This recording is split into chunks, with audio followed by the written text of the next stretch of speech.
truth is the most convincing story that maps onto reality, and that's why the central narrative is falling apart. Right now in the United States, people should not be walking around with masks. We must see the central narrative for the fiction that it is. We are Americans. While elections are sometimes messy, this was a secure election. The founders began the fight for human liberty and self-governance, and it's up to us to finish the job. I'll tell you what, we are in a truth emergency right now. This is the end game.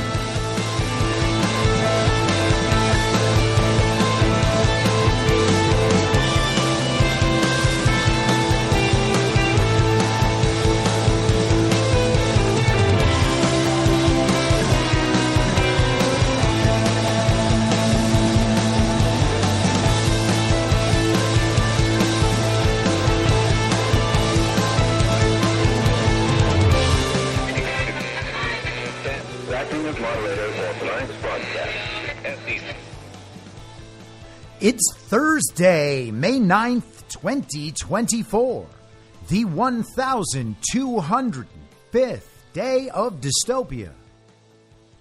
I'm your moderator, Chris Paul. Let's be reasonable. A warm welcome and hello to all of you listening through a paid subscription on Substack. You can become a paid subscriber for as little as $50 a year or $5 a month. And in doing so, you will have the ad-free experience as well as the opportunity to participate in the conversation on Substack and in the interactive live streams every Wednesday. And if you can't or you simply don't want to, continue listening to the show for free on Substack and a wide variety of other podcast platforms and, of course, Rumble. All I ask is that you share it with your friends. You can find the links to the podcast, the writing, the social media, and the merch site by visiting linktree.com/I'mYourModerator. Anyone who understands the roller coaster we've been on these past few years knows we haven't reached the end yet, and there may still be hard times to come. And as we add $1 trillion to the national debt every 100 days, we could be headed for some shaky financial times. If you're like me, you're figuring out how to diversify and make sure some seeds are planted for whatever may come. And that's one of the many reasons I think Bitcoin is part of our future. But it's not only about money. Bitcoin looks to be a critical part of the next generation of technology, communications, energy, verification, and even national defense. I'd encourage everyone to do their research and do it now. And if you're convinced of the likelihood that Bitcoin is an essential part of our future, then you'll need an on-ramp. I recommend River.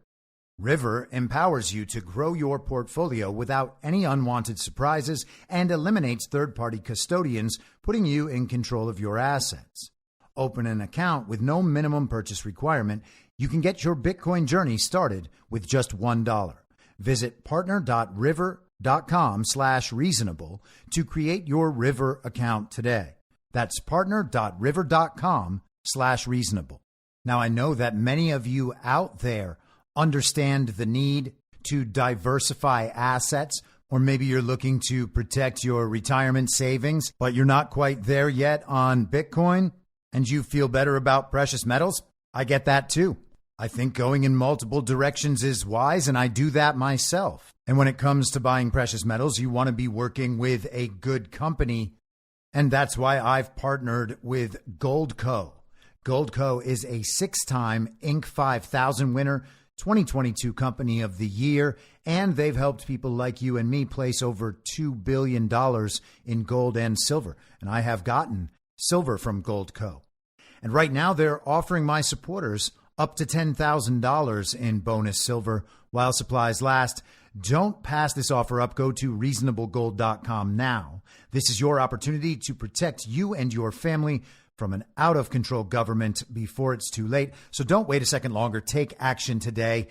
Click on the link in the podcast notes or go to reasonablegold.com now and get your free gold kit, your free IRA kit. You'll be glad you did.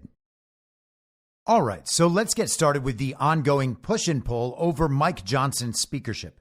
Now, if you thought I was going to say package, you guessed wrong, but it would have made a funny ending to that opening sentence. But I digress. Yesterday in the afternoon, Marjorie Taylor Greene brought her long-awaited resolution on the motion to vacate to the floor for consideration. What purpose does the gentlewoman from Georgia seek recognition? Of Rule 9, I seek recognition to give notice of my intent to raise a question of the privileges of the House. The form of the resolution is as follows. Declaring the office of Speaker of the House of Representatives to be vacant.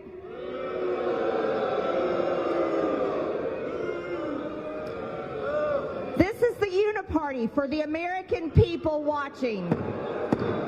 Gentlelady will suspend.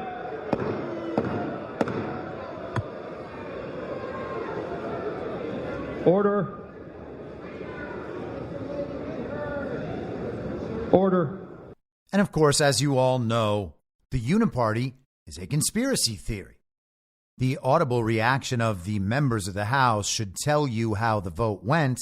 It went down in flames in spectacular unipartisan fashion. Let's go to CNN for the blow-by-blow. House Speaker Mike Johnson survives vote over ouster. Speaker Mike Johnson will keep his job after the House voted to kill a motion to oust him Wednesday evening after a dramatic showdown that took less than an hour. GOP Representative Marjorie Taylor Greene introduced the motion to vacate after threatening to move forward with trying to remove Johnson for several weeks, although the timing took lawmakers by surprise. CNN gives a reminder, although hopefully you do not need one. A motion to vacate is a resolution to remove the speaker by declaring the speakership to be vacant.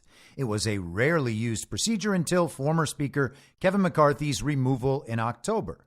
And all of this, of course, is premised on the fact that a group of GOP congressmen at the beginning of this congressional session in January of 2023 negotiated for a one-member motion to vacate as part of a compromise to allow Kevin McCarthy to assume the speakership.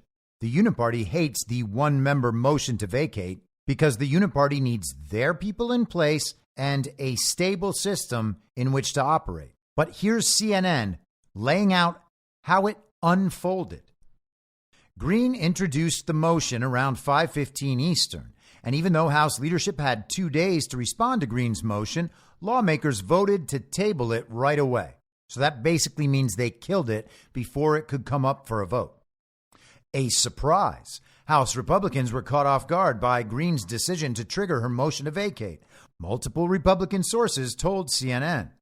House GOP leadership thought that after the two productive meetings between Johnson and Greene on Monday and Tuesday, there was at least more time before any steps were taken. GOP disapproval. When she introduced the motion, lawmakers on both sides booed Greene. Some Republicans have been critical of having another speakership fight, arguing that it distracts from other legislative priorities and is dividing the Republican Party. It's strange that CNN doesn't mention Marjorie Taylor Greene calling them out as the Uniparty and instead reframes this as the responsible Republicans, the adults in that room, expressing their displeasure with how Marjorie Taylor Greene is not being their kind of serious. Democrat help. In the wake of Johnson's push to pass a major foreign aid package over the objections of hardline conservatives, House Democratic leadership had announced that Democrats would help Johnson keep his job. Ultimately, 163 Democrats voted to kill the motion to vacate, which happened shortly before 6 p.m. Eastern. Only 10 Republicans joined in supporting Greene's motion. The Speaker tried to look forward after the vote, though he slammed the move as a distraction and frivolous character assassination. He said that the Speaker of the House serves the whole House and that it is his priority to keep the Republican House majority and continue to try to advance the party's agenda. Now, as far as I'm concerned, and as we have discussed many, many times, to me, all of this is just simple narrative manipulation. The whole of our federal government is illegitimate. It is impossible to pass legislation that is going to benefit the American people. Whatever legislation is passed goes over to a uniparty, illegitimate Senate and then gets passed on to an illegitimate president to sign.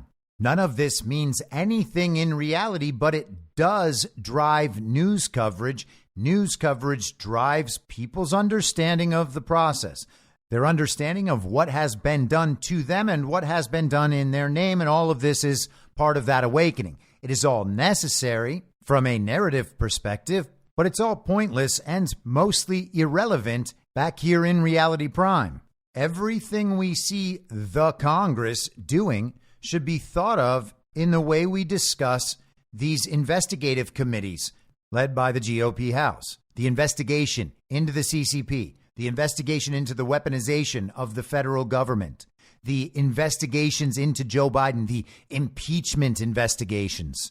These investigations are not producing new information. People who've been following these subjects for years will be aware of everything that the House has turned up because the House hasn't turned it up. It was turned up long before, and the House is simply disclosing it to the American public in some sort of narrative format, in a structure and setting that the people will understand as official. We are seeing the uniparty on display. Think about this from the perspective of a standard issue villager who supports the uniparty left. You're supposed to hate Marjorie Taylor Greene. You definitely hate MTG. She is a conspiracy theorist, a far-right extremist, MAGA supporter. They hate how she sounds. They hate how she looks. They hate that she does CrossFit.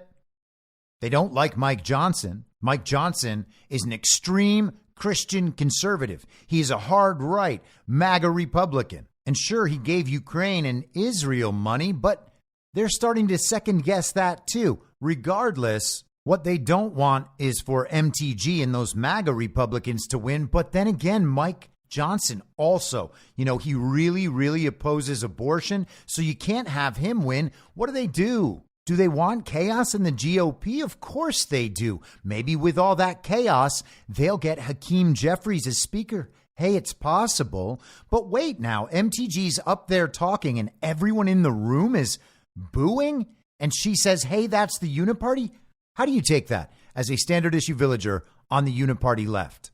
When the motion to table came up for a vote, 163 Democrats joined 196 Republicans to kill that motion to vacate before actually voting on the matter. They supported the tabling of the motion. So that is unipartisan agreement. 359 House members, almost evenly divided, come together as a uniparty to make sure that Mike Johnson cannot be removed from the speakership. You would have to think by this point, even Democrats might begin to understand there really is a uniparty. You can hear them raise their voices. You can watch them cast their votes. They are putting themselves on display. And to be clear, I'm not suggesting that Mike Johnson should be taken out of the speakership. To me, it's irrelevant. It is just a story playing out. He'll almost definitely be taken out, and at that time, it won't matter either. The point is the recognition of the uniparty. Well, here are the members who opposed the motion to table the motion to vacate. Andy Biggs, Eric Burleson of Missouri, Eli Crane, Warren Davidson of Ohio, Paul Gosar, Marjorie Taylor Greene, Thomas Massey, Alex Mooney of West Virginia, Barry Moore of Alabama, and of course, DeSantis cuck Chip Roy. Gotta look MAGA whenever you can. Thomas Massey, by the way, also DeSantis cuck. Oh, I know. They might be kayfabe. Hey, you know what? They also might not be. Before the motion to table was voted on, Donald Trump put out a statement on Truth Social expressing his opinion on the matter and what he wanted to see House Republicans do. And of course, by this point, Donald Trump already knew that Democrats were going to join in protecting Mike Johnson's speakership. Trump didn't convince them to protect Mike Johnson. Mike Johnson was already protected, and Trump sided with the winner and directed the narrative where he saw fit. He said, I absolutely love Marjorie Taylor Greene. She's got spirit, she's got fight, and I believe she'll be around and on our side for a long time to come. However, right now, Republicans have to be fighting the radical left Democrats and all the damage they have done to our country. With a majority of one, shortly growing to 3 or 4, we are not in a position of voting on a motion to vacate. And now that is interesting. What does he mean that the majority is going to grow to 3 to 4? Does he expect the Democrat Party to lose a few members? I guess it's possible there might be special elections or a governor's appointment, although I don't think that any of that is in the offing. Very mysterious. Maybe we will find an answer to that in the coming days or weeks. But let's continue. So he says, with a majority of 1 shortly growing to 3 or 4, we're not in a position of voting on a motion to vacate. At some point, we may very well be, but this is not the time. We are leading in the presidential polls by a lot, both nationally and in the swing states. Likewise, we are doing well in the Senate, and I believe we will do well in the House. But if we show disunity, which will be portrayed as chaos, it will negatively affect everything. Mike Johnson is a good man who is trying very hard. I also wish certain things were done over the last period of 2 months, but we will get them done together. It is my request that Republicans vote for the motion to table. We will win big, and it will be soon. And okay, let's hope that it will be soon. We have been getting strong hints now for weeks that Mike Johnson would survive any vote on a motion to vacate and that the Democrats would help him do it. And so that is now the narrative going forward. Democrats have officially voted to save Mike Johnson's speakership. And you should see Trump's statement as one added insult to injury in terms of how the standard issue villagers on the uniparty left will see all of this. They don't want to side with MTG. They don't want to side with Mike Johnson. They don't really want to admit there's a uniparty, but they just saw them act in concert and boo all together. And their party just supported what Donald Trump wants, what Donald Trump says is good for Republicans and what should happen.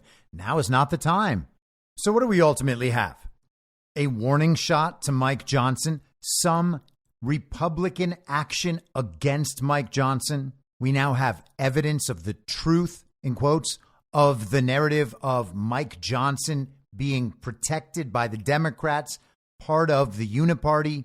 And Johnson is even playing into it, suggesting that he needs to be the speaker for all of the House.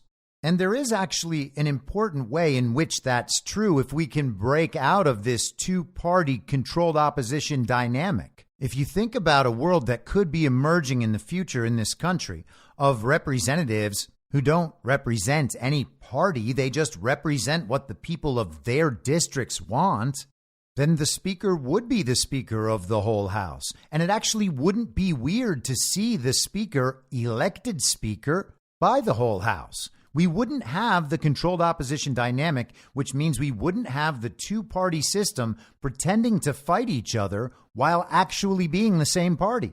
If we were able to get out of the two-party mindset, we would understand that this is how things should be in our system as it was designed. Not as it is now, not as it's been throughout our lifetimes, but as it was designed.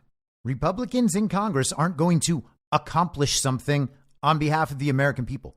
They were never going to accomplish something on behalf of the American people other than exposing and disclosing all of this stuff. And if that ends up being a productive accomplishment, well, then wonderful. So far, it's seeming like it might be. If people are understanding the reality of the uniparty, then maybe all of it is worth it. As I mentioned on the live stream last night, Marjorie Taylor Greene, of course, would head immediately to War Room to let Steve Bannon and the War Room audience know where things stand from her perspective. And I'll play her comments in just a second, but let's focus back on the word in Trump's post, disunity. He said, but if we show disunity, which will be portrayed as chaos, it will negatively affect everything.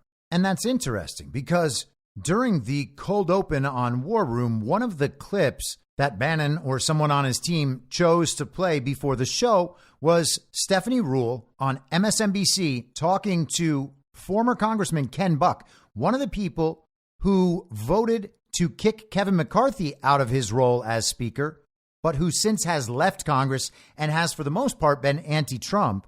He appeared on MSNBC, and Stephanie Ruhle, rather than talking about the Uniparty, calls it the Unity Party. And former Republican Congressman from Colorado, Ken Buck, plays right along. Others use this term unity party like it's an insult, it's a negative. But that's not what the American people are looking for, unity, bipartisanship. I agree with you. Bipartisanship a few years ago was a good thing. When people could work across the aisle and there was common ground, it was a good thing. What Marjorie Taylor Greene is trying to do is send a message to the American people that the institutions are corrupt, that the institutions are against you, the hardworking American. I think that fails, and it should fail, because the institutions are made up of a lot of really good, hardworking people who are trying their very best under difficult circumstances, under very polarizing circumstances, to get good things done. Now, Ken Buck sounds like he is shilling for the Uniparty, not the Unity Party, the Uniparty. Maybe a few years ago, bipartisanship was perceived to be a good thing and a good word. It's not anymore, because people are beginning to understand it's unipartisanship. And it is, Ken Buck, the institution that is corrupted. All of the institutions are corrupted. Now, there may well be good people in those institutions who are working very hard under difficult circumstances, but that doesn't mean that the institutions are not corrupted. That doesn't mean there is not a uniparty. And Ken Buck, of course, does not correct Stephanie Ruhle on Unity Party because he's there to protect the Uniparty, at least insofar as any of this is real. And of course, it isn't real, but we have to engage with the narrative as it's given. So we'll keep an eye on Trump's 3 or 4 majority, but we should also keep our eye on this maybe new rebranding of the Uniparty as the Unity Party, with their supportive corporate media pushing that forward as if it's all a good thing. Look at this. Republicans and Democrats are finally working together. Why not bring in a Unity Party speaker like Liz Cheney? Maybe she could even run for president. It is my sincere hope that you have all gotten over being triggered by that sort of thing by now. But let's hear MTG's comments on War Room. Bannon leads in by discussing President Trump's Truth Social post and asking MTG if she'll stand down as Trump requests. Well, I think you got to read the beginning of that statement where he said, I love Marjorie Taylor Greene, that she's a fighter and has a strong spirit, and that she's going to be here for a long time. And that is the truth. I have incredible support from my district, who also absolutely loves President Trump. So I think President Trump did a good job with his statement last night. I really do. I think that he showed strong leadership for the entire Republican Party. But he acknowledged that Mike Johnson is a good man, which he has said all along, and many of us say that. But he also acknowledged that he's not necessarily standing with Mike Johnson's speakership. And he said maybe now is not the time. Maybe later may be the time to oust Mike Johnson. And some have talked about after the November election. Here's where I stand. I ran for Congress because Republicans didn't support President Trump when he was president the first time. I'll never forget Paul Ryan and the complete failure as a speaker he was, and that Republican-controlled Congress that washed their hands of President Trump and allowed the special counsel Robert Mueller to basically pursue President Trump in unbelievable politically weaponized ways. That was on the Republicans' watch where that whole thing started. You know, and I'm done with that Republican Party. I am going to hold that type of Republican-controlled Congress completely accountable. And so that's what we're doing here today. Again, we've got to get this Republican majority in shape and actually ready to fight, because let's talk about where we're at, Steve. We still have a stolen election from 2020. And if anybody watched the hearings from Georgia where they were litigating and talking about where are these ballots and how many ballots are missing and talking about the different numbers and all the different counts from the 2020 election, needs to realize that we're in for a big fight for this 2024 election, and election integrity is the #1 issue, and that's something President Trump has told me personally himself. So I'm going to do what President Trump says and make sure that our elections are watched, supervised closely, and do everything we can to prevent election fraud. That is #1. That's how we take back power in Washington, D.C. Another thing, though, I will not back off of my colleagues. There is no way. I will hold them accountable for President Trump's agenda. I will continue to be a hair in the House against them if they do not do everything they can to support his agenda and protect him. And they're doing nothing to protect him right now. One of my demands of Mike Johnson was to defund Jack Smith. This is something I talked about very early on in our majority that we have right now. And I'd even put in amendments to defund Jack Smith. and no one did it. And Mike Johnson can't run down to Mar-a-Lago every time he feels pressure and people are yelling at him and stand next to President Trump on a stage. If he is unwilling to do everything he can in his power, and the speaker is powerful. We're talking third in line to the president. More powerful than any of the other three in the Four Corners meetings. He absolutely can stop Jack Smith. He can stop the weaponized government in the DOJ that he fully funded if he's willing to grow a spine and do it. And you know what? Mike Johnson is still speaker, so maybe he will do that, and I hope he does. But I'm not going to back down on holding my party accountable. We're going to do everything we can to reelect President Trump. So MTG says she's all in on Trump's side. She's trying to make sure that Trump's agenda will be implemented, and she's going to hold her Republican colleagues accountable. Basically, she's going to live to fight another day. Now, she mentioned the election, quote unquote, revelations from Tuesday in Georgia. We're going to talk about a little bit of that in a few minutes. But let's stick with the Congress for just a minute more.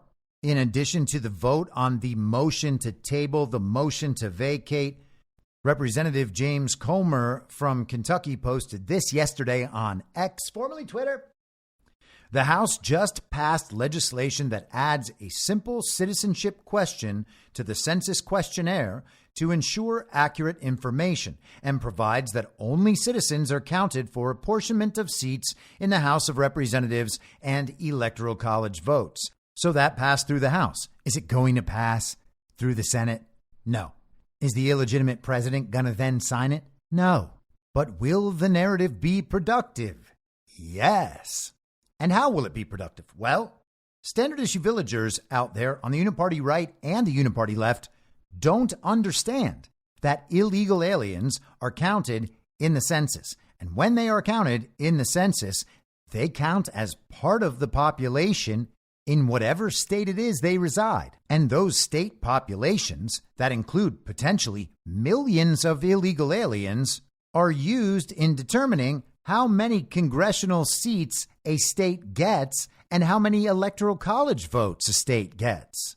It also plays into how congressional appropriations are divided. The money that the federal government apportions to states is based on the population of those states. So the population of illegal aliens within states like California are actually giving California an undue advantage in terms of congressional seats, electoral college votes, and federal appropriations. Those are all massive incentives for states like California and like Texas, like Florida, Arizona, etc., to add illegal aliens to their populations.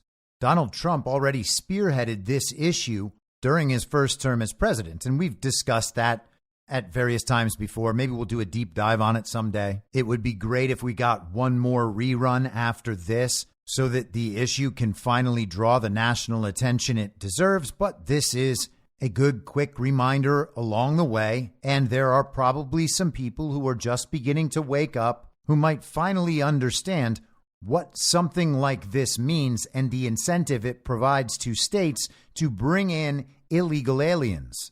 The actual votes of illegal aliens are not even required to influence the outcome of presidential elections in this manner. So hopefully this will be an effective rerun. People will realize how much this mass presence of illegal aliens can actually influence our politics on multiple levels and influence the outcome of presidential elections without them voting. But that doesn't mean they're not voting, or at least that they're not being registered to vote, those ballots being harvested or collected and then voted in their names. The illegal aliens themselves hardly have to be part of this process.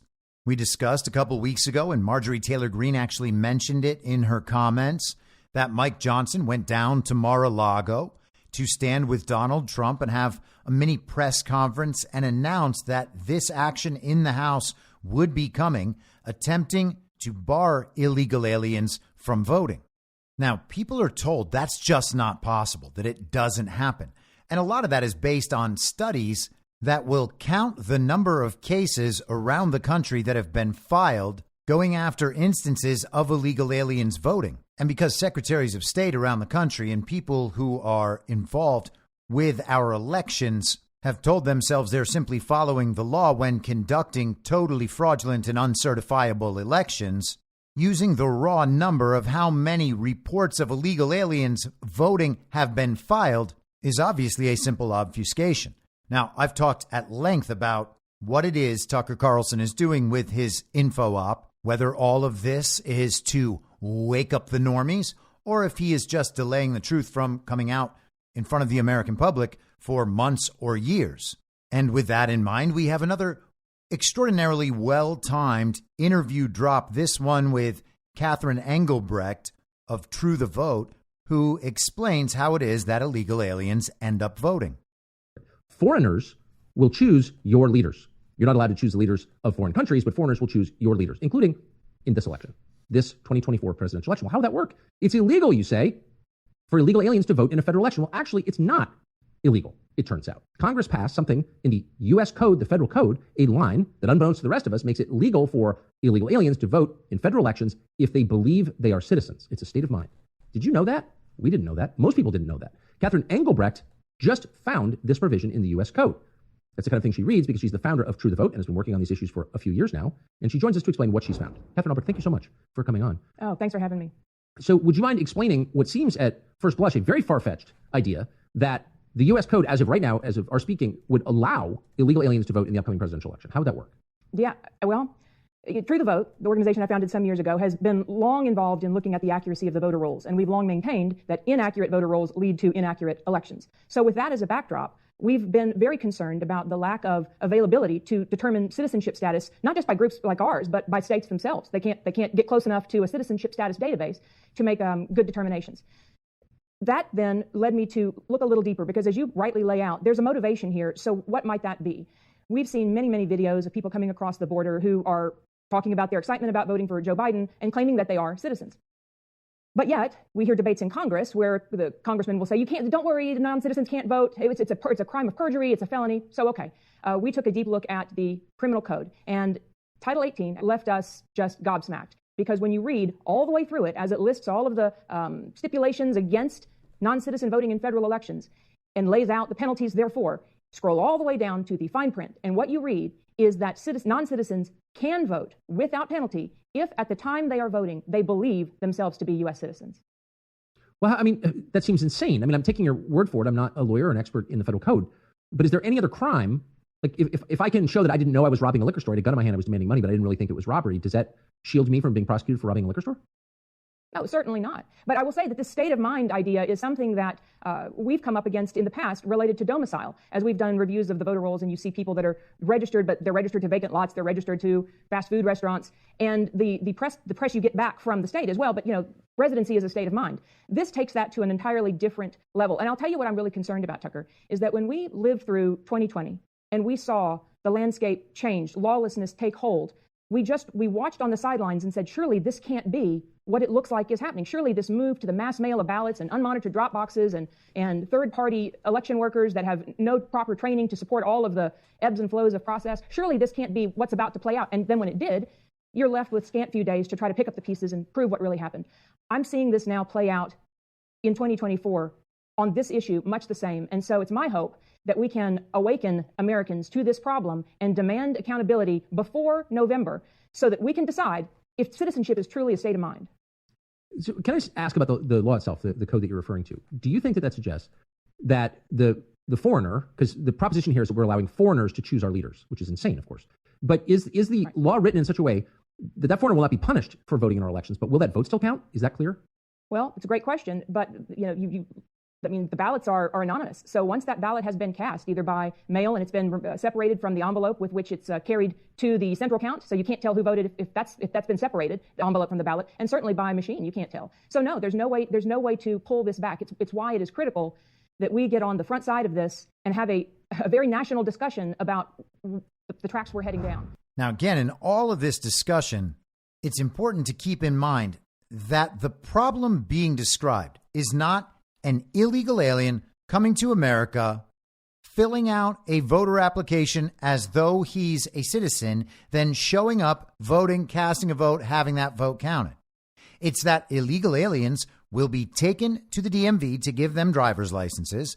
And in the process of getting the license, they are also registered to vote. Now, of course, the people bringing them to the country, the NGOs who find them employment and operate this whole system, they know who the illegal aliens are who are registered to vote. They know the addresses where ballots will be sent. They don't even need to send them. They could just hold them back. Those ballots can be collected, voted in the names of the illegal aliens, and then counted in our elections with virtually no recourse whatsoever, as Engelbrecht described. Now, illegal aliens shouldn't be here in the first place, and we shouldn't have a worldwide slave trade, and hopefully all of that will be shut down, and all the illegal aliens will be deported back to their country. And of course, yes, it is the illegal aliens' fault for being here in the first place, but the deportation is the punishment. We don't need to have them punished for some uniparty NGO registering them to vote, then acquiring their ballot, then voting their ballot, and then counting that ballot. The illegal alien himself or herself has very little to do with that. It is the system that produces this, and the system has produced it for an awfully long time.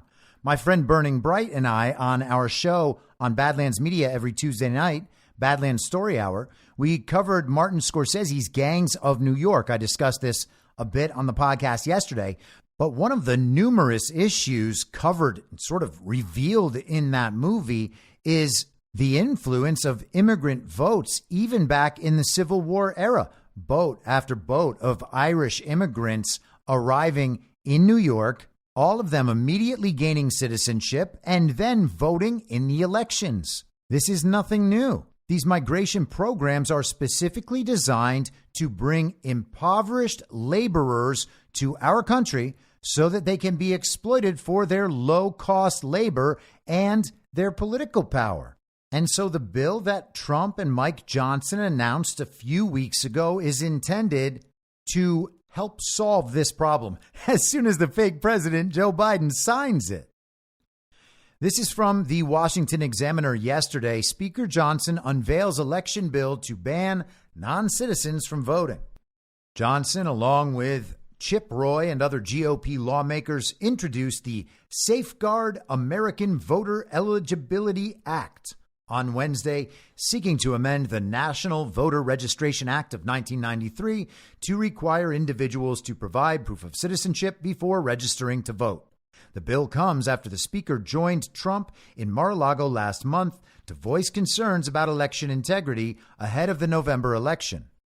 There is currently an unprecedented and a clear and present danger to the integrity of our election system, Johnson said, and that is the threat of non-citizens and illegal aliens voting in our elections. Now, as I just said, this is not unprecedented. This is one of the most precedented problems that we have in this country.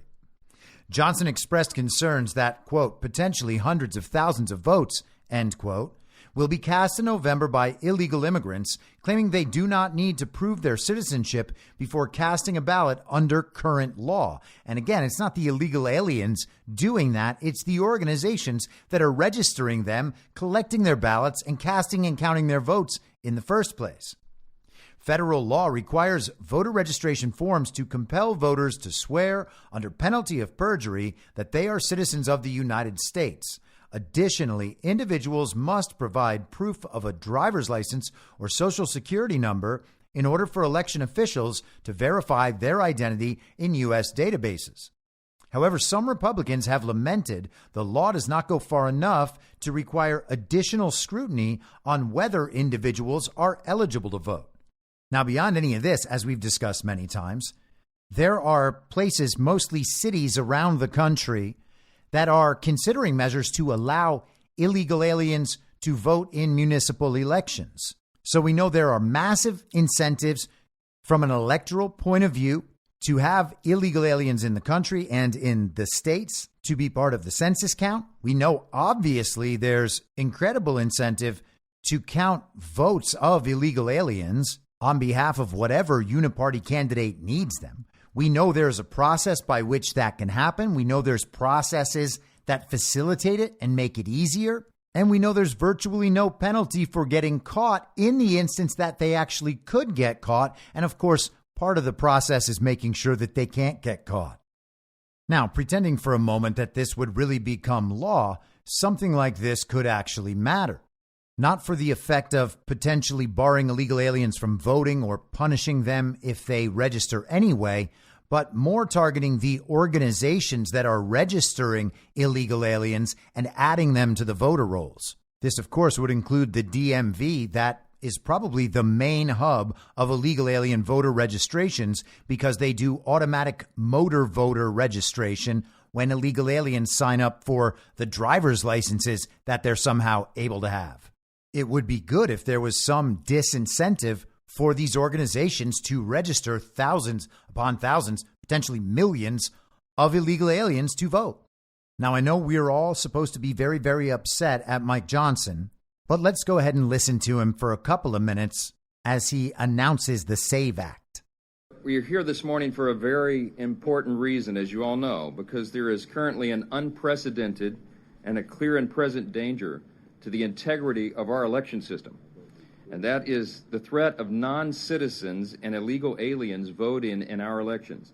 In the last 5.5 months or so, I've been to over 101 cities doing events all around the country in more than half the states.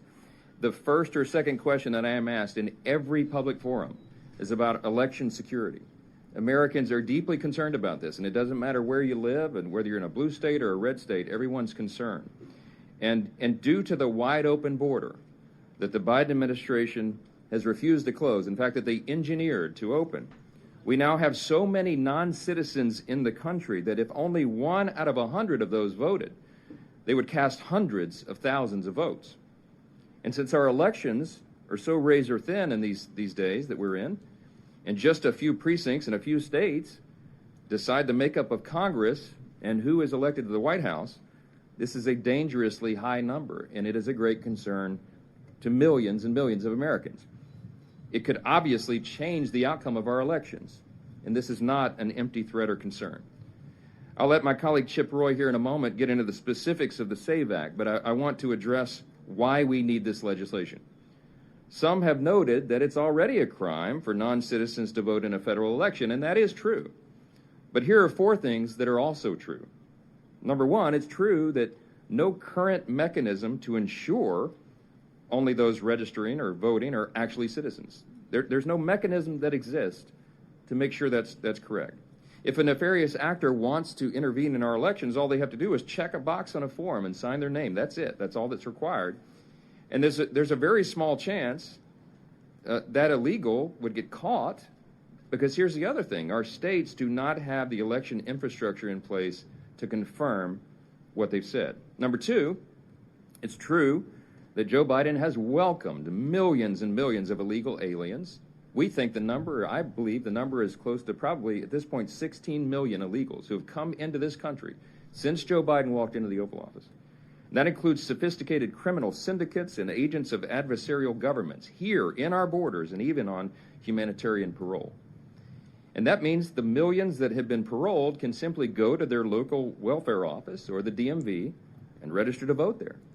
And please understand this. States are currently prohibited from asking somebody to prove that they're a citizen when they use the federal voter registration form. Third truth, it is also true that a growing number of localities are blurring the lines for non-citizens by allowing them to vote in municipal local elections. In cities and towns in California, in Maryland, Vermont, and even right here in D.C. You might not know this, but non-citizens are voting. Number 4, it's true that Democrats have expressed a desire to turn non-citizens into voters. That's what this open border has been all about. Former Judiciary Committee Chairman Jerry Nadler admitted that to me, expressly stated it to me in a committee hearing in a video that's gone viral just last year, a year and a half ago. Stacey Abrams said it in 2018 on the campaign trail. In their rare moments of candor, they will tell you the truth that this is something they are for. 2 months ago, every Senate Democrat voted to count illegal aliens in the census to help them shore up more seats in Congress and more votes in the Electoral College. And this week, House Democrats will also have an opportunity to go on record on the same issue. In recent days, we've seen a growing number of folks on student visas show their willingness to break the law and utterly disrupt our way of life and threaten law-abiding students who are actually American citizens. If they're willing to take over buildings and physically terrorize their fellow students, why would they not be willing to lie on a voter registration form? It's clear that our election process is worth protecting. It is our responsibility as members of Congress and concerned leaders of citizens groups and organizations who care about the integrity of our system and our elections. It is our duty to ensure that this is done. Even if you weren't concerned about the drop boxes and the ballot harvesting and the mail-in ballots in 2020, you definitely should be concerned that illegal aliens might be voting in 2024. Now, just last week, there were reports out of South Carolina that illegal aliens were being given voter registration forms. This is from a South Carolina CBS affiliate, WSPA, last week, May 1st. South Carolina governor responds to letter about non-citizens given voter registration forms. Governor Henry McMaster is requesting the South Carolina Law Enforcement Division meet with a state representative about a state agency, quote, providing non-citizens with voter registration forms. In a letter sent to SLED and State Representative Adam Morgan, McMaster stated that Morgan sent a letter requesting the investigation into the Department of Health and Human Services. In the letter from the South Carolina Freedom Caucus, of which Morgan is the chair, Morgan said he was contacted by a non-citizen refugee with proof of these actions. In a series of posts on X, formerly known as Twitter, Morgan said that the South Carolina voter registration declination form was given to the person by the South Carolina Medicaid office. The National Voter Registration Act of 1993, which we just mentioned, requires many state offices which administer programs which offer public assistance to offer voter registration services. These are very serious allegations, McMaster wrote in the letter. The integrity of our elections is indeed a top concern. South Carolina Election Commission said in a statement Tuesday that they have, quote, not received any specific information that non-U.S. citizens are fraudulently being registered to vote in our state. And you can easily find that statement at scvotes.gov, where they claim not on our watch. The State Election Commission says that they actively audit voter data through the DHS System Alien Verification for Entitlements SAVE program database to ensure that only U.S. citizens are included on the active list of registered voters. Regardless of the method of registration, no voter may be registered in South Carolina without signing an oath swearing that they are a citizen of the United States. So again, it is up to the person going through the registration process to declare whether or not that person registering to vote is a citizen and eligible, which means not only do we have to trust the illegal alien to do this properly, we have to trust the NGOs who are walking them through the process and the employees of the DMV or whatever other organization might be offering voter registrations. As far as the initial claims from Representative Morgan, he posted on Twitter a picture of the South Carolina voter registration declination form, and he wrote, is the federal government giving voter registration forms to non-citizens? Yes, at least in South Carolina. A refugee sent us this form that was given to her in a packet at the Social Security office in Spartanburg. She asked, why are they giving these to non-citizens? And he goes on. He says, but the story gets worse. Her relative mailed the forms back and criticized the office for distributing them to people they knew were non-citizens. A few weeks later, the refugees received more voter registration forms in the mail. None of this is by accident.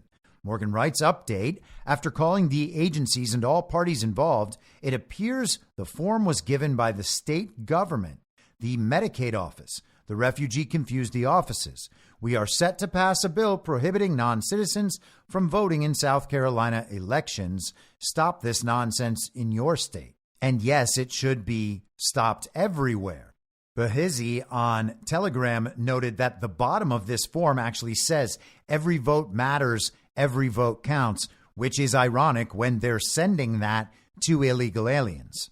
This is just one of the many ways that they increased the total voter turnout in 2020 over 2016 from 131 million total votes in 2016 to 158 million in 2020 during the very deadliest of pandemics.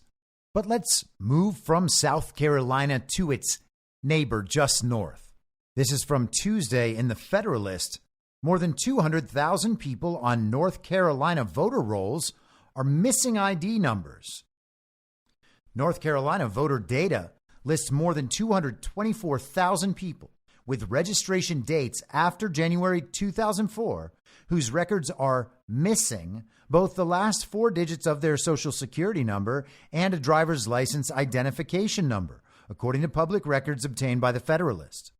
The 2002 Help America Vote Act required states to verify certain information of newly registered voters for federal elections, according to the Social Security Administration. Quote, each state must establish a computerized statewide voter registration list and verify new voter information with the state's Motor Vehicle Administration, end quote.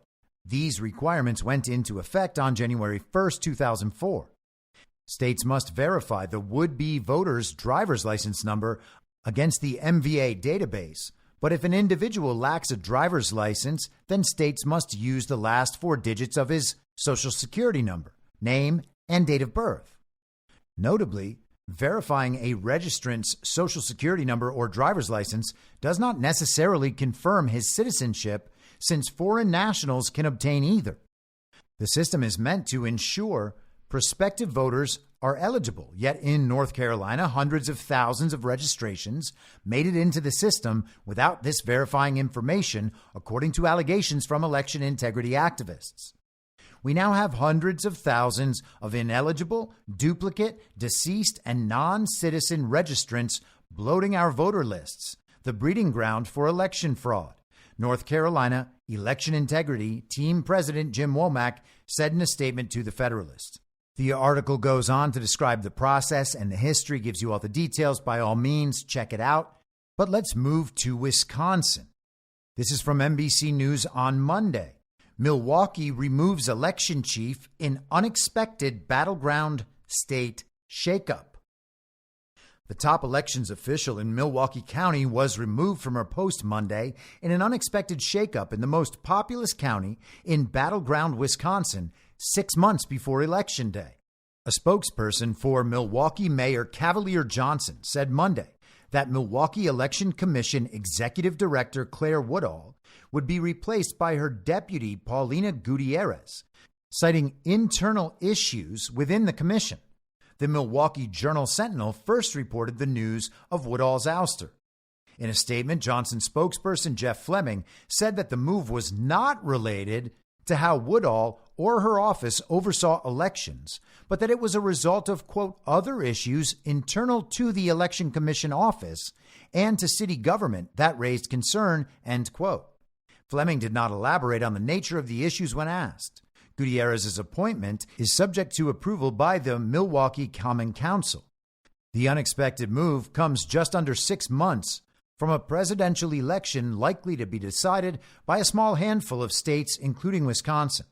Wisconsin's past 2 presidential elections were decided by fewer than 23,000 votes each, and Milwaukee, a Democrat stronghold where Trump allies falsely portrayed slow counting of mail ballots as a sign of fraud in 2020, was at the center of the drama in both elections. Wisconsin had already lagged behind other swing states in shoring up election policies after chaos in 2020. Election workers and watchdogs in the state have expressed concerns that the same loopholes Trump allies exploited to try to overturn the election results that year still exist in Wisconsin. So you see, you got it all backwards. Donald Trump was trying to steal the election in 2020 using loopholes, and those loopholes that Donald Trump was trying to use to steal the election, they haven't been closed. Total inversion within the false reality. This is just bizarro world nonsense. Woodall is leaving just 2 months after a grand jury found her former deputy, Kimberly Zapata, guilty of official misconduct and election fraud charges related to her having obtained fake absentee ballots. So Woodall Vogg's deputy, Kimberly Zapata, obtained fake ballots. Zapata claimed she was trying to expose vulnerabilities in Wisconsin's elections. She was sentenced last week to probation and a $3,000 fine. So you see, no big deal. All she got was probation and the fine. And also, Woodall-Vaugh leaving has absolutely nothing to do with that. And there is definitely no chance that Zapata got such a light sentence because she turned in Vaugh. That definitely didn't happen. We're not going to find that out in the future. Now, to be clear, that is speculation on my part. It seems like that's where this is going, but we're not there yet. The NBC article wraps up this way. Woodall's termination also highlights the widespread issue of election worker turnover, which reached a historic high this year ahead of the election, according to data obtained by NBC News last month. The data found that turnover in local election offices has been increasing for years, suggesting the issue goes beyond post-2020 threats. Yeah, I guess there's a chance that maybe people don't want to go to prison for the rest of their lives for stealing elections. Maybe a second term of the fake president Joe Biden just isn't worth it. So NBC wants you to know that Claire Woodall-Vaugh has been let go. She was the executive director of the Milwaukee Election Commission, the person who oversees the election rigging apparatus in one of the biggest centers of election theft in the United States of America. But it has nothing to do with stolen elections and nothing to do with the obvious crimes for which her deputy has already been convicted. Nothing to do with anything that Claire Woodall-Vaugh has done. She would never be involved in election fraud. There are so many articles suggesting that's true. But then there's also articles that suggest maybe it's not quite true. Peter Berniger weighed in. He said she printed 64,000 ballots in the back conference room of City Hall, room 501, for the November 3rd, 2020 election. She had city employees and others from CTCL, that was the major recipient of Zuckerberg election fraud cash, fill some of those out on the 4th, 6th, and other floors of City Hall. Then she kicked out observers around 10 to 10:30 p.m. on November 3rd, then brought in large amounts of ballots at 1:15 a.m. on November 4th. All illegal, unconstitutional. Number one way, however, that the liberals stole the presidential election in 2020. And let's go back to July 31st, 2021. This is from the Gateway Pundit. Uncovered email shows Milwaukee elections executive Woodall-Vaugh laughing about the election steal on election night. In the early hours of November 4th in Milwaukee, Wisconsin, a batch of 143,379 ballots, all for Joe Biden, were dropped. We've unearthed an email that shows the culprits behind the drop were laughing about it. Today, we uncovered an email to Claire Woodall-Vaugh, the executive director for elections in Milwaukee. The attached email shows a message from a man named Ryan Chu of the elections group who says, "Damn, Claire, you have a flair for drama, delivering just the margin needed at 3 a.m. I bet you had those votes counted at midnight and just wanted to keep the world waiting." She wrote back, "LOL, I just wanted to wait to say I had been awake for a full 24 hours. The Gateway Pundit notes that Woodall-Vaugh was working alone late at night with the voting machines in Milwaukee. The Gateway Pundit reported again about Woodall-Vaugh on March 16, 2022. Dirty Woodall-Vaugh defies state Supreme Court and will set up ballot drop boxes in Milwaukee for April primary. In that article, they mentioned that Woodall-Vaugh was giving daily reports on voting data to Democrat operative Michael Spitzer Rubenstein and private liberal organizations before the election on exactly who was voting. And that is one of the advantages that the extended early voting period allows. It allows them to gather all of that data so they know how many votes they're going to need to produce the results that have already been decided. From the article, now Woodall-Vaugh is defying state law by allowing ballot drop boxes in Milwaukee for the April primary, and they cite WISN News. The Wisconsin Supreme Court ruled that ballot drop boxes couldn't be used in next month's election, but Milwaukee is keeping them in place. Milwaukee election officials said they have found a way to let voters continue to drive up and drop off their ballots by temporarily turning early voting sites into extensions of the elections office.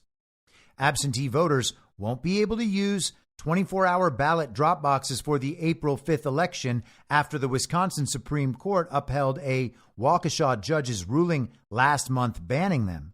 But Milwaukee election officials have found a way to keep the drop boxes as an option for voters. What allows you to do that? WISN 12 News reporter Kent Wainscott asked. So the judge in Waukesha did say that he believes that we can extend the clerk's office, or in my case, the Elections Commission office, to our in-person absentee voting sites, Woodall-Vaugh said. So basically, she just makes a determination that the ballot drop boxes are part of their Election Commission office, and that means they can keep them, thus avoiding the mail, to avoid the postmarking process that will stamp a date on those ballots, and I would guess to avoid any possibility that they could additionally be charged with mail fraud on top of these stolen elections. Now, like all of the corrupt election officials around the country, Claire Woodall-Vaugh was essentially hailed as a hero by the mainstream media after the 2020 election. Long articles were written about her personal profiles, making her out to be extremely competent despite her mistakes. Let's go to local Wisconsin website, Wisconsin Watch. They are funded by donations from philanthropists. And according to their website, in 2020, they received $100,000 from Facebook and the Lenfest Institute. InfluenceWatch.org notes their commitment to the DEI agenda. But let's look at their effort to support Claire Woodall-Vaugh in the aftermath of the 2020 election. This is from December 15th of 2020. A pandemic, false fraud claims, a misplaced flash drive, how Milwaukee elections chief led high-pressure vote count. The article spends a great deal of time talking about how hard it would be to run an election in 2020 with George Floyd in the summer of love and the very deadly pandemic. The article discusses how Claire Woodall-Vaugh's confirmation process was chaotic. It notes that Woodall-Vaugh was in touch with the needs of the communities she served and would back up her proposed plans on racial justice and inclusion with action. And that's important in a year of BLM before an election. Faced with the challenges of running an election during a pandemic, Woodall-Vaugh is proud of how her team performed. One example is the socially distanced central count operation, which was run by a cavalry of PPE-clad workers set up in pods to avoid movement around the room and potential spread of the virus. Viewers could monitor the process remotely through a live stream, and media observers were allowed to roam through designated areas of the Wisconsin Center. High-speed tabulators not connected to the internet for enhanced security were placed at certain pods for workers to feed ballots into. So you see, everything was focused on worker safety vis-a-vis the very deadly pandemic, and the tabulators were not connected to the internet, even though, of course, the live stream cameras were. Our elections are very safe and very secure. And then, as we get down to the very end of an article so long and so pointless that no one would ever read it, flash drive flashbacks. Along with the triumphs, she recognizes areas to improve. One gaffe that continues to weigh on her mind is when she left a flash drive in a tabulator on election night. While critics say it compromised election security, she adamantly denies this, noting that the drive was visible on the live stream and under the supervision of other commission members during her absence. So you see, it was on live stream. Yes, it was in a tabulator. Yes, that tabulator can be networked to whatever connection the live stream is functioning on, which means everything in that system can be manipulated remotely, but at least it was on live stream. Back to the article. With the abundant, unsubstantiated allegations of voter fraud this year, this being 2020, Woodall-Vaugh worries that legislators will find ways to decrease voter access in the future. I probably am stuck on the hamster wheel, Woodall-Vaugh said. She added later with a laugh, The key is that I try not to think too introspectively and ahead, because otherwise I get super depressed. And then they go on to talk about how she's pregnant and we should all be happy for her. But I think you can understand by this point that Claire Woodall-Vaughn definitely was not involved in election fraud in any way, despite the fact that her deputy has already been convicted. And so there were just, internal issues. And that's why the Democrat mayor of Milwaukee removed their lead election official 6 months before they need that lady to steal another election. Got it. That sounds right. It's also important to remember that those machines were never online. They never could be online. Yes, they can connect to the live stream system that is online, but they are not online. There is absolutely nothing wrong with the machine process in our elections, especially nothing to do with Dominion, except, wait, what's this? Peter Berniger on X, formerly Twitter. He is, by the way, the president of an organization called Election Watch. He does a lot of work on election integrity.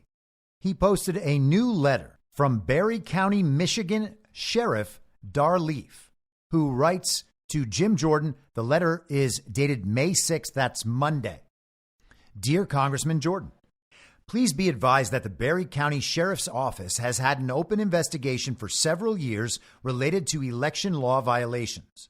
My office recently received evidence related to this investigation that requires immediate review by Congress. I am attaching documents obtained directly from Dominion voting systems.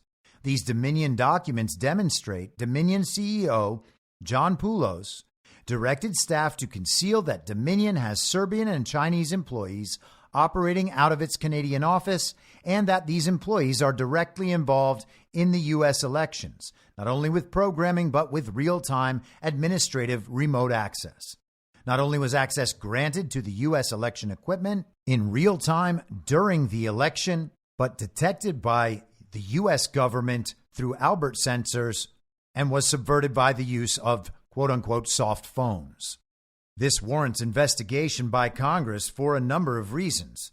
The emails reveal Dominion employees from Serbia monitoring vote tallies live and prior to certification in U.S. elections.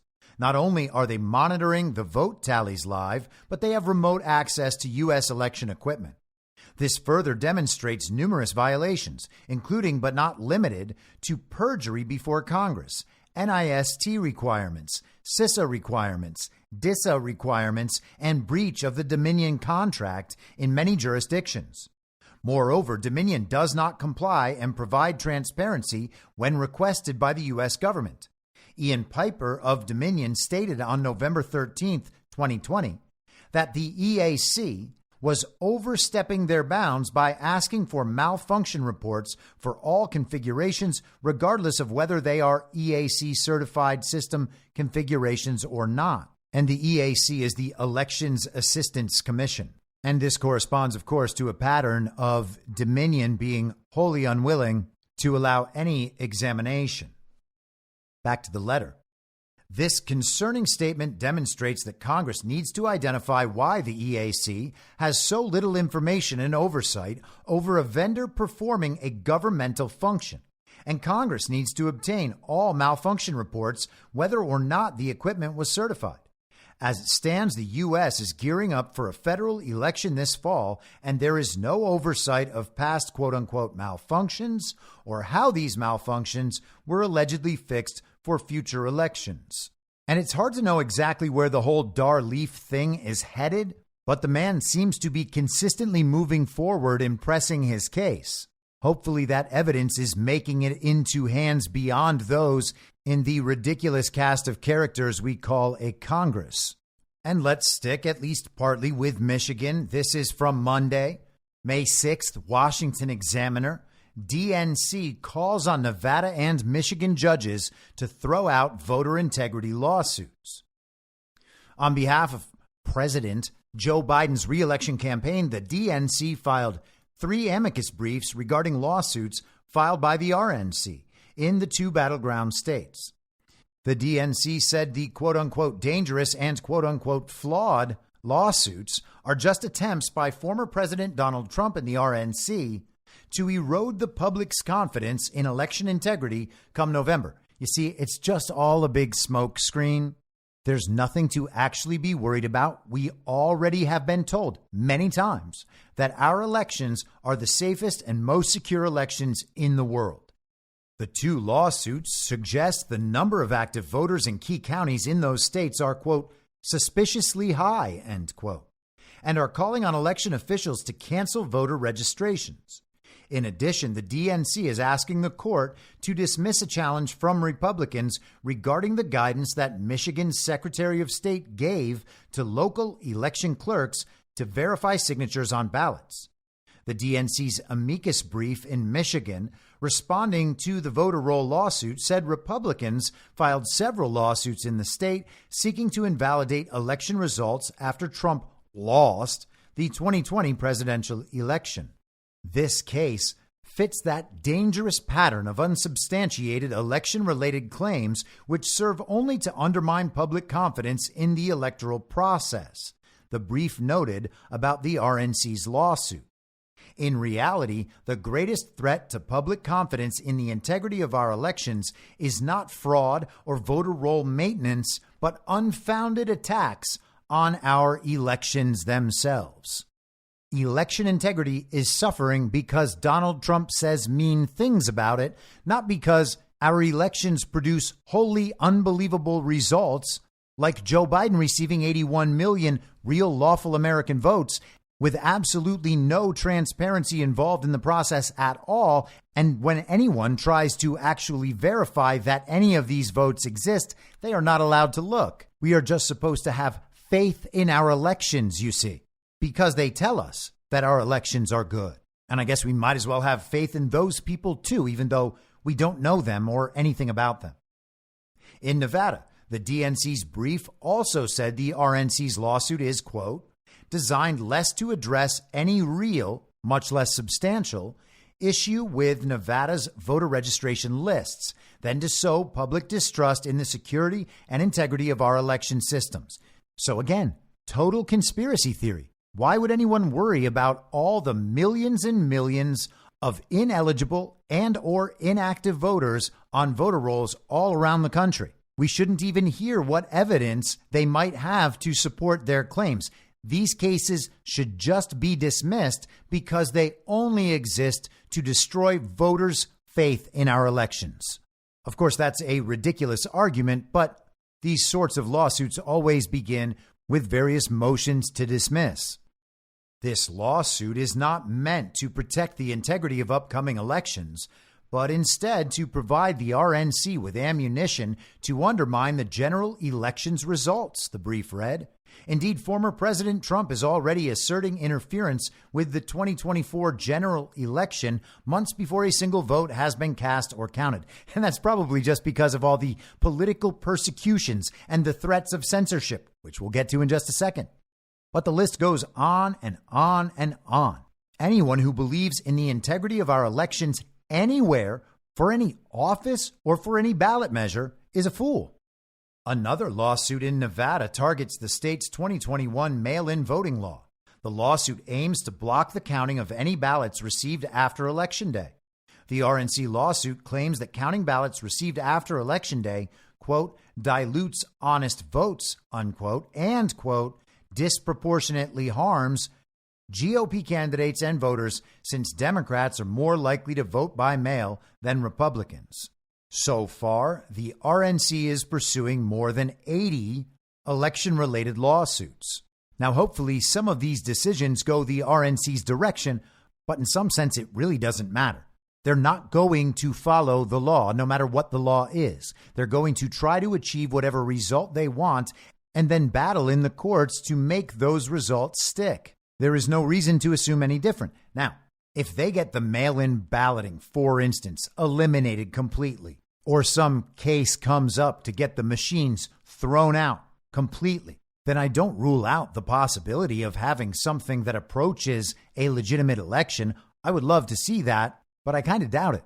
The odds that we won't have an election at all are probably somewhere around the same as the idea that an election might be legitimate. Now, I know some people think that that is a little doomy. I don't think it is. We're not going to achieve the necessary solution through elections under this system. Now, if Donald Trump is announced the winner and immediately goes on a campaign to have all of the elections audited to make sure that everyone who's going to be sworn in is legitimate, well, I'm obviously happy to see that process play out. But we are not going to achieve a real solution simply by voting hard enough to convince the television to tell all of us that Trump won. If our federal government remains in its current form, then Donald Trump needs the support down ballot to be able to get done what he needs to do.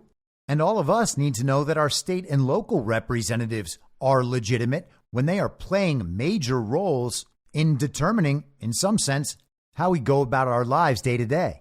And so let's go to Georgia. This is from Tuesday, posted by Catherine Engelbrecht's organization, True the Vote, on X, formerly Twitter. The post reads, powerful must-watch video of Georgia State Election Board member Dr. Janice Johnston addressing 2020 election complaints involving fraud, voting machines, and recounts. Dr. Johnston motioned to amend official recount results and called for further investigation.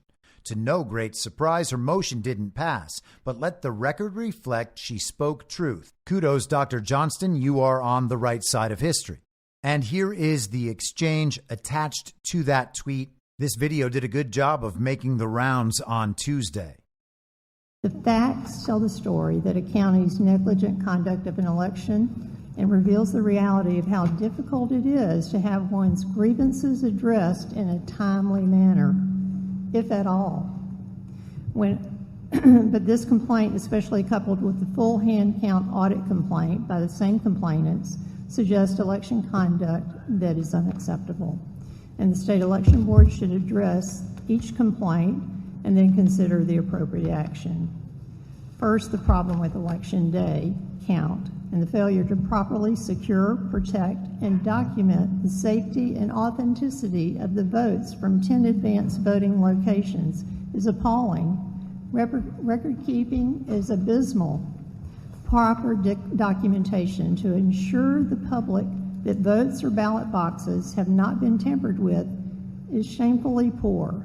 The opportunity to electronically stuff the ballot box was obviously available, and that has left a film of doubt and suspicion over Fulton County that may be impossible to wipe away unless something is done to ensure that there's not a repeat of multiple violations. Second, as far as the complaint of the recount, someone should be held accountable for the adding votes electronically or failing or refusing to produce ballot images for the complainants and maybe even the court, or for double scanning of ballots. Dominion claims its machines do not allow double scanning of thousands of votes. The question remains, how did that happen? Did Dominion lie to the state of Georgia? Double scanning and double counting of votes is fraud. It may be unintentional or just negligence, but nevertheless, it's vote fraud. The FBI states that voting twice is a violation of law. Then officially counting votes twice is also a violation. It's a federal election crime and a part of the public corruption unit of the FBI. The election official counter that was counting should be identified counting erroneously and held accountable. The results of the RLA hand count and the machine recount should be officially amended and reflect the correct totals. The recount with 17,852 ballot images and more than 16,000 electronically added votes should have those votes expunged, or the paper ballots should be investigated by an independent investigator. Ballot images were required to be made and preserved as of February 2020. With the failure to retain 380,000 ballot images from the November 3rd election be indicative of gross negligence? 10 scanners from advanced voting have failed to provide required documentation necessary to confirm that they were used in the elections, were safely secured from tampering, or that the votes attributed to the 10 scanners were authentic. Election supervisors must provide documentation and demonstrate correct procedure for maintaining memory card security. The county broke the necessary audit trail to validate the authenticity of the votes. Either the votes should be invalidated or the paper ballots must be investigated to prove their veracity. If this is the way to conduct an election, then no election should be certified as true and accurate. And there's no way that this election or recount should have been certified. Our elections are a joke. President Trump's spokesperson, Liz Harrington, has been posting clips of this hearing over the past few days on Truth Social, and I would recommend to everyone to go listen to all those. I'm not going to include them all in the podcast, but I will go through her posts to give you some idea of what came out in this hearing. She wrote on Tuesday, one word, vindicated. Joseph Rossi details how both the hand count audit and the certified machine recount in Fulton County have been found to be in violation of Georgia election law. And guess what? It's enough to alter the outcome of the election. The next post from Harrington. Amazing. Raffensperger's general counsel, Raffensperger being the Secretary of State, says don't worry about the pesky electronic records for the 2020 election that are missing and or corrupted. They have the paper ballots. They just won't let anyone see them. And then in the next sentence admits they don't know for certain if over 3,000 duplicate votes were counted in 2020. Here's that clip. Presidential contest in 2020. So you will hear a great deal during this presentation about documents such as ballot images, batches loaded reports, and tabulator tapes. And all of those documentation, they're all very important. And we expect that the counties will keep those, maintain those, and make sure that they are complete. But it's important to note that they play no role in the actual tabulation of results in an election. Again, those results are determined by the paper ballots, which we have for 2020. And the conclusion of this investigation, which we will get into the details of in a minute, is that Fulton County used improper procedures during the recount of the presidential contest in 2020. The investigation also shows that there are some duplicative ballot images in the ballot images that Fulton County provided. And this suggests that some ballots may have been scanned more than once. But what cannot be decided conclusively or confirms conclusively is whether or not those duplicative ballot images were included in the count. So we don't know for certain whether or not those were in the tabulated results. So that's not a conspiracy theory. That's the Georgia Secretary of State's general counsel. Sure, the election was decided by 11,800 votes. And yes, there were at least 3,000 duplicate ballots just in Fulton County, but they don't know that those duplicates were actually counted more than once. So it's probably okay, right? Harrington then posts this.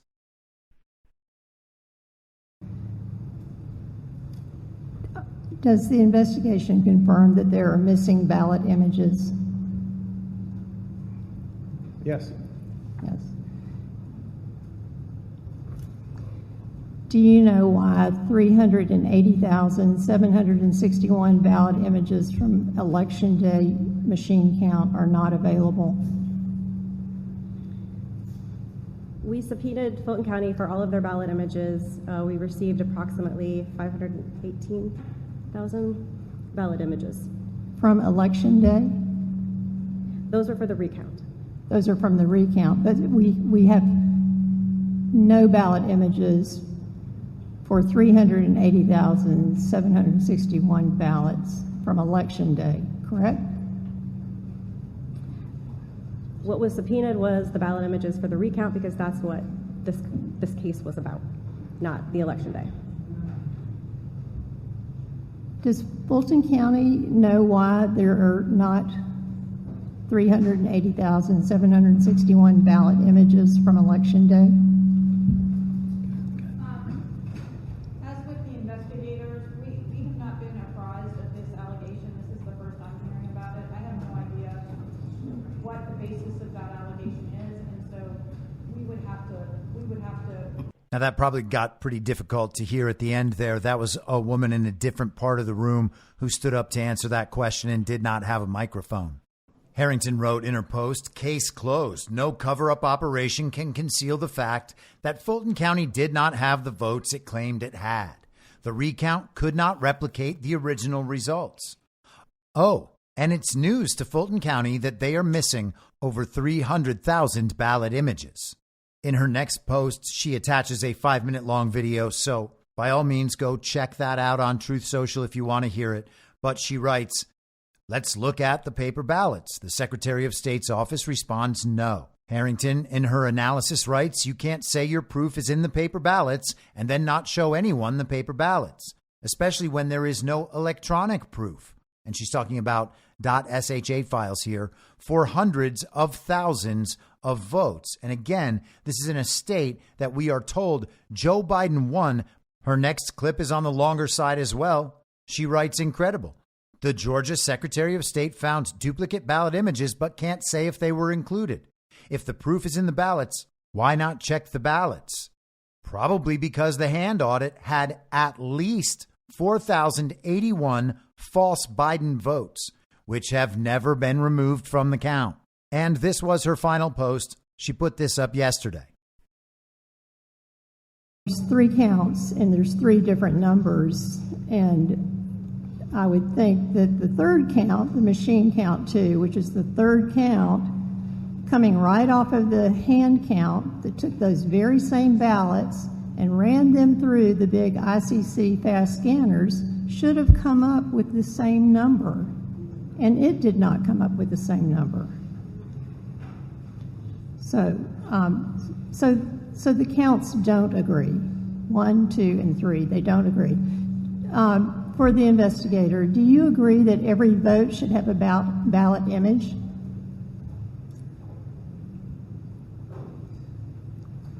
At this point in time, no, it wasn't required. I didn't ask if it was required. Do you agree that it should have a ballot image? Again, the ballot images should be recorded. But again, the vote is captured in that paper ballot. The ballot image is not the vote. It is merely an electronic picture of the ballot so that we can go back and people can review them. And so it's part of the paper trail that we use to confirm the accuracy of the results. So yes, right now ballot images are required to be uploaded and preserved so that they can be produced in response to a public record. So we would expect there should be ballot images for every ballot. But again, in 2020, this was brand new equipment that counties were getting used to using. They weren't necessarily always doing things correctly. Some of the ballot images were not necessarily preserved, but again, the purpose of this investigation was to determine whether or not a violation of the election code occurred, and we have presented our findings. Great. That still doesn't answer the question. Should every vote have a ballot image? Liz Harrington writes, Charlene McGowan says ballot images are, quote, part of the paper trail that we use to confirm the accuracy of the results, end quote. There are 380,761 missing ballot images from Election Day and 17,852 missing from the recount. The Georgia Secretary of State's office just admitted 2020 was a fraud. And it's awfully hard to figure out how anyone could disagree with that analysis. All of these requirements that the woman from the Secretary of State's office exist to provide the election with some level of integrity. Once the machine element is introduced, there are supposed to be all of these kind of safety measures and checks on the system, all of these parts of the process that must be done correctly in order to produce a result that we are supposed to trust. But they don't even follow the process. And you just heard her say that that's because these were, new systems. People didn't know how to operate them. It was just human error. You see, it probably didn't make a difference in any way. You can't prove it. We're sure it'll be fine next time once they get a little more familiar with the machines. But none of that matters. These elections are wholly uncertifiable and should not be certified. They should be uncertified, and that is what Janice Johnston at least is suggesting. Now, that's not going to happen, but we have Georgia, with an uncertifiable election, Arizona with an uncertifiable election. They can tell you all they want that the audit in Maricopa County proved that Joe Biden won by even more. But no, it didn't. It proved that they are missing, like Georgia, hundreds of thousands of records. They deleted information right before the audit. They can't in any way substantiate their results. And we saw Arizona's election was a disaster in 2022. In Pennsylvania, the court process is ongoing, but they changed election processes outside of what's required by their state's constitution. And Wisconsin, the ballot drop boxes had been ruled unconstitutional. We know about the abuses in the nursing homes and the people who claimed that they were permanently incapacitated and so could vote by absentee without ID due to the very deadly pandemic. Each and every one of these states is falling apart. And this is all about the 2020 election. People say we have to move on, but why would anyone do that? This is the only way to right the wrongs that have been done and to invalidate all of the nonsense pushed by the illegitimate president. It is also the only chance we could possibly have of holding an election in 2024 that has even the illusion of legitimacy. And because all of this is coming out, well, someone's got to put a stop to it. Otherwise, people are going to figure out that our elections are meaningless. This is from nextgov.com, which is a subsidiary news outlet under the sales and marketing intelligence firm GovExec. The headline from Tuesday, CISA FBI resuming talks with social media firms over disinformation removal, Senate Intel chair says. And this is Mark Warner of Virginia. He was mentioned in Ann Applebaum's article in The Atlantic that we went over Tuesday because he told Applebaum that the government was actually less prepared to handle election misdis and malinformation than they were in 2020. She quoted him saying, "You obviously have a political environment here where there's a lot more Americans who are more distrustful of all institutions." She wrote it's also because of the lawsuits, threats, and smear tactics that have chilled government, academic, and tech company responses. So they were both lamenting their relative inability to censor what they pretend is disinformation. But let's have a look at this article on NextGov. Key federal agencies have resumed discussions with social media companies over removing disinformation on their sites as the November presidential election nears, a stark reversal after the Biden administration for months froze communications with social media platforms amid a pending First Amendment case in the Supreme Court, a top senator said Monday. Mark Warner from Virginia, who chairs the Senate Intelligence Committee, told reporters in a briefing at RSA conference that agencies restarted talks with social media companies as the Supreme Court heard arguments in Murphy versus Missouri, a case that first began in the Fifth Circuit Appellate Court last July. The case was fueled by allegations that federal agencies like the Cybersecurity and Infrastructure Security Agency, CISA, were coercing platforms to remove content related to vaccine safety and 2020 presidential election results. The Supreme Court is expected to decide whether agencies are allowed to stay in touch with social media firms about potential disinformation. And it strikes me as odd that this writer frames the illegitimate Biden administration's halt in their communications with social media as though it was their choice. They're just waiting for the results of this case. They were told to stop by the courts. According to Warner, communications between agencies and social platforms resumed roughly around the same time that multiple justices appeared to favor the executive branch's stance on the issue. So they've started talking to the social media companies again because they think that the Supreme Court is going to allow them to continue these conversations. It could be another 5 or 6 weeks before we actually get that decision, but they think they know what direction the decision will go in, so they're restarting these talks. Or perhaps maybe they're just trying to get done what they can before the Supreme Court stops it completely. The article quotes Warner.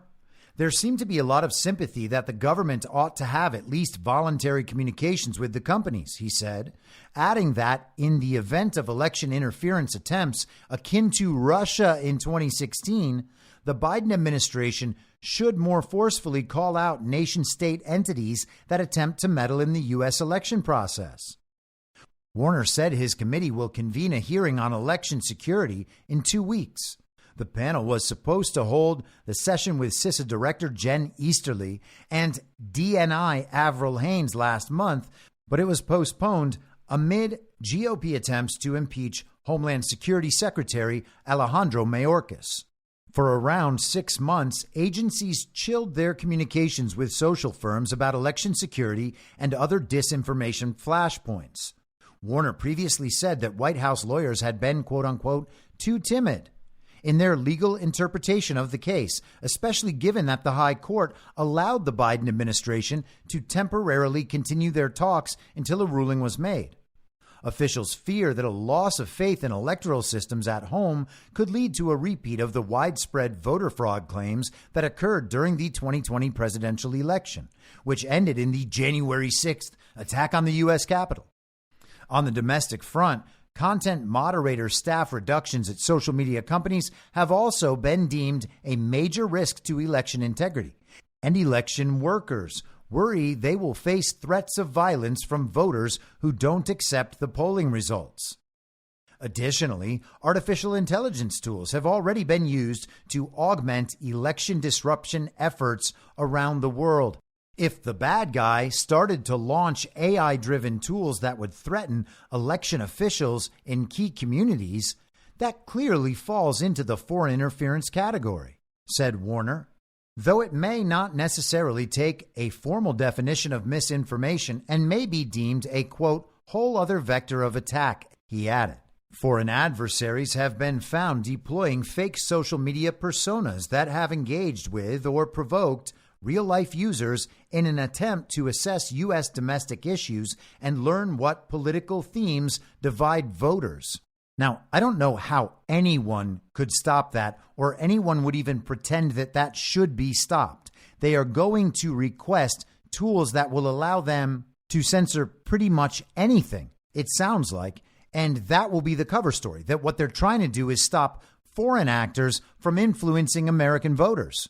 They basically don't want anyone to access ideas that might wake them up to realizing that the Uniparty and its election system and its propaganda and its censorship, those are the real threats, not disinformation coming from China or Russia.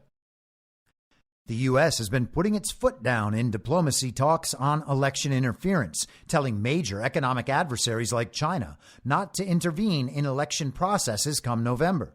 2 weeks ago in Shanghai and Beijing, cyberspace and digital policy ambassador Nathaniel Fick and Secretary of State Antony Blinken gave a stern warning to Chinese officials about election dynamics. The secretary delivered a very clear message that we view interference in our domestic democratic process as dangerous and unacceptable, Fick said in a separate RSA briefing with reporters on Monday. Diplomacy is most important when it is most challenging, which is why the discussions with the Chinese at this moment matter a lot. Now, no one in the world could possibly ever believe that Antony Blinken actually took a hard line and gave a stern warning to the Chinese.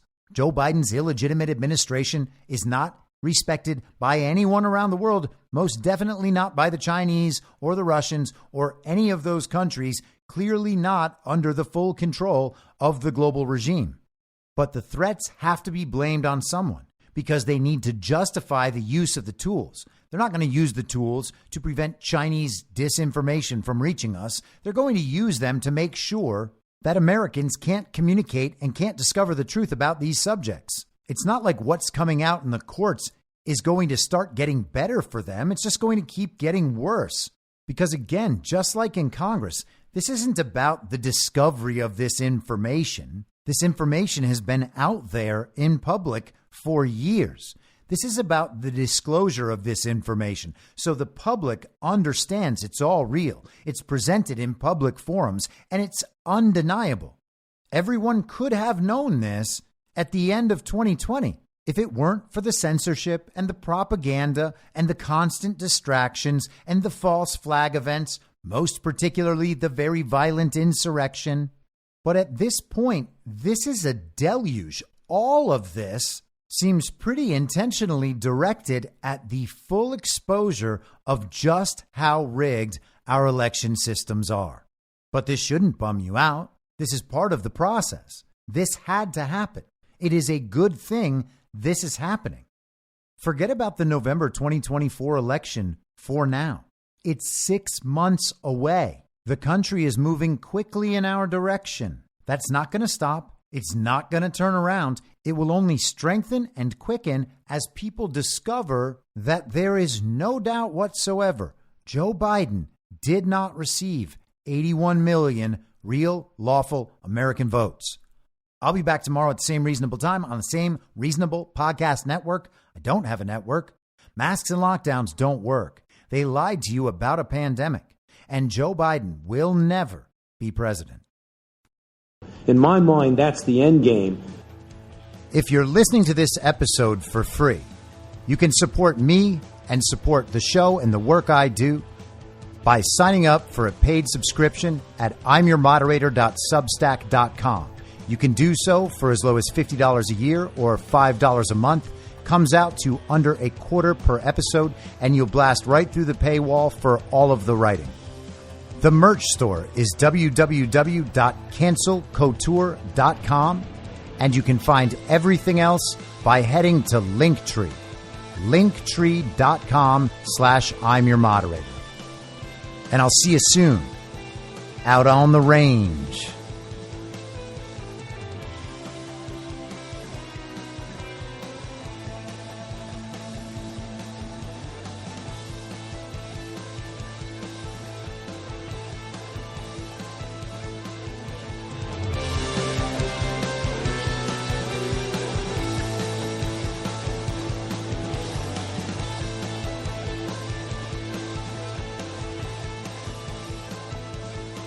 It's happening!